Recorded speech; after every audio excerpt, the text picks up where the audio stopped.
Rapaziada, o professor Basílio, canal historiano, tô aqui para dar uma aula sobre montagem do colonialismo. Compreender como é que a Europa vai conseguir montar uma América colonial.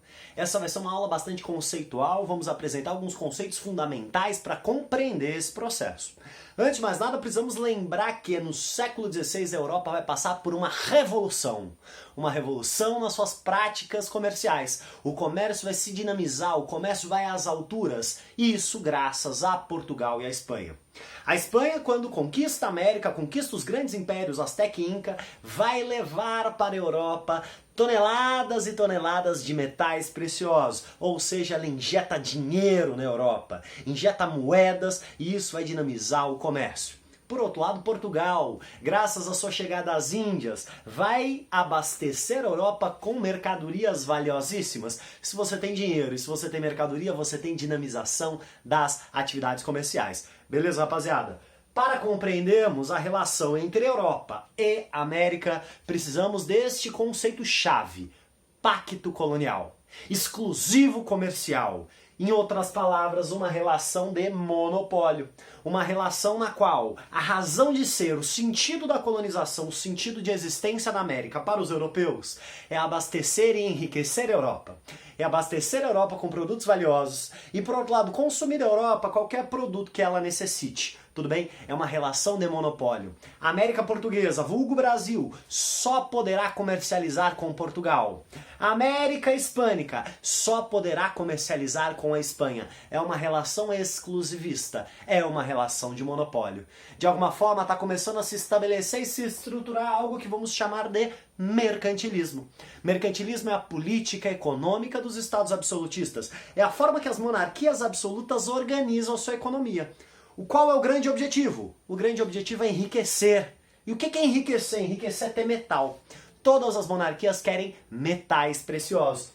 E como é que elas vão ter metais preciosos? Elas precisam evitar que os metais saiam de seus países. Portanto, elas precisam mais vender do que comprar. Precisam de superávit comercial, precisam de uma balança comercial favorável. Essa é a grande forma de um país não perder ouro para outro país. Como é que você vai conseguir isso? Intervencionismo estatal. O Estado vai interferir na economia. O Estado vai proteger o seu mercado interno, vai criar impostos sobre produtos importados. E, por outro lado, vai incentivar a produção local. Rapaziada, além disso, esse intervencionismo estatal garante estabelecimento de monopólios. Somente um grupo dentro daquele país vai poder exercer tal ou qual atividade econômica. E por fim, os estados mercantilistas vão precisar desenvolver a sua marinha, tanto para estabelecer comércio, quanto para proteger o seu comércio, quanto para roubar e pilhar o comércio de outras monarquias ou de outros países. Tudo bem? Então, mercantilismo, esta política econômica dos estados absolutistas, tem essas características. Beleza? Só que temos um problema, meus queridos. Portugal e Espanha estão tão enriquecidos com as suas colônias que Portugal e Espanha vão estabelecer um monopólio rígido com as colônias. Mas, por outro lado, se tem dinheiro e abundância, muitas vezes vão gastar esse dinheiro no continente europeu. De alguma forma, os países que não têm colônias no século XVI, como Inglaterra, França e Holanda, é que vão lucrar profundamente com o comércio colonial ibérico. Tudo bem? Eu sempre gosto de trazer essa referência, essa metáfora. Quem é que se preocupa em ter dinheiro? Quem já tem ou quem não tem? De alguma forma, Inglaterra, Holanda e França, por não ter colônias, precisam de um rigor mercantilista absolutamente profundo. E Espanha, absolutamente enriquecida, consome, e com isso o seu metal precioso vai se esvaindo e enriquecendo outras monarquias. Beleza? Rapaziada, este mercantilismo é que vai garantir a acumulação de capital para aquele grupo social chamado burguesia. A burguesia durante o colonialismo vai acumulando capital. O momento de investir esse capital será no século XVIII e XIX, no processo da Revolução Industrial. Beleza? O que é que vai garantir, o que é que vai dar viabilidade para o mercantilismo? Absolutismo monárquico. Somente um rei que manda em tudo, de forma exclusiva, de forma absoluta, é que pode determinar preços, é que pode interferir nas atividades comerciais. Então o absolutismo é a grande força política que vai nortear este sistema colonial. Tudo bem? Um rei absoluto que, se por um lado incentiva o desenvolvimento econômico da burguesia, por outro lado é absoluto e é oriundo da nobreza, ou seja, vai manter aquela sociedade estamental, aqueles princípios feudais que organizam a vida social. Beleza? Então, absolutismo e mercantilismo são bases políticas e econômicas deste sistema colonial no século XVI. Beleza, rapaziada? O que é importante pra gente? Este mundo de absolutismo e mercantilismo a gente chama, grosso modo, de antigo regime. É, ao mesmo tempo, moderno por ter a atividade da burguesia, mas por outro lado é arcaico. Por quê? Porque é quase um prolongamento daquela sociedade feudal. A gente tem que entender a Idade Moderna como esse período de transição entre o feudalismo e a idade e o período, a época contemporânea, tudo bem? É um período de transição em que a burguesia está se fortalecendo e a nobreza está progressivamente perdendo o seu poder. Beleza, rapaziada? O que é importante para nós também pensarmos é que Portugal e Espanha serão bastiões da contra-reforma católica.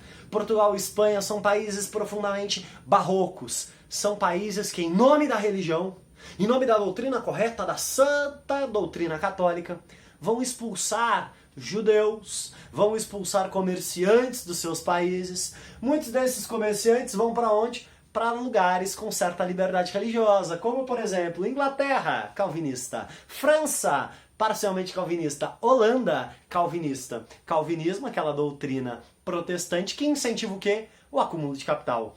Meus queridos, essas são uma dentre várias razões que vão explicar o declínio dos países ibéricos. Portugal e Espanha, apesar de vanguarda no colonialismo, rapidamente vão ficar para trás e quem vai despontar como potências econômicas será a Inglaterra, será a França, será a Holanda. Beleza, rapaziada? O que é importante também pensarmos, como será este colonialismo espanhol, como é que os espanhóis vão estruturar a sua colônia. Fundamentalmente vão se valer da mão de obra indígena, da servidão indígena. Vamos lembrar, os espanhóis conquistam o Império Azteca, conquistam o Império Inca e se apropriam de um trabalho, de modalidades compulsórias de trabalho pré-existentes.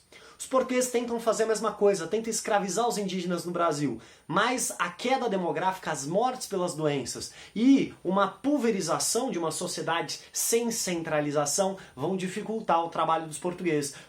O trabalho não, né? O processo de escravização dos portugueses sobre os indígenas. O que é que vai acontecer? Os portugueses vão recorrer à escravização africana.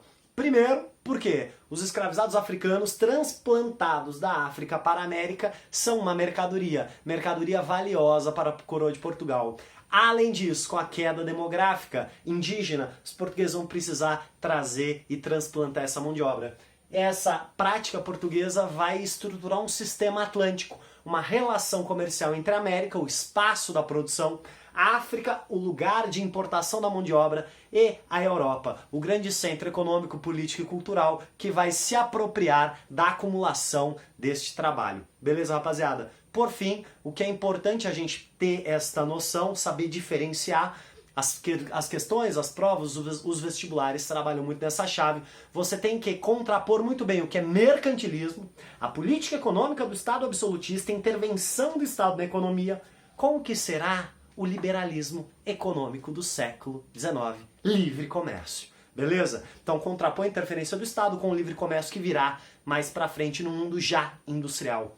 De forma semelhante, saber contrapor com clareza o colonialismo do século XVI, Portugal e Espanha na América, produtos valiosos e muito caros para abastecer a Europa, do neocolonialismo no século XIX, na qual a Europa, especialmente Inglaterra e França, vão colonizar não a América, mas África e Ásia. Não mais para pegar produtos valiosos, mas para se apropriar de grandes riquezas, de matérias-primas valiosas, mas especialmente para vender as suas mercadorias já industrializadas. Contrapor colonialismo do 16 com neocolonialismo do 19 também é fundamental. Professor Basílio, canal Historiano, forte abraço e um excelente estudo.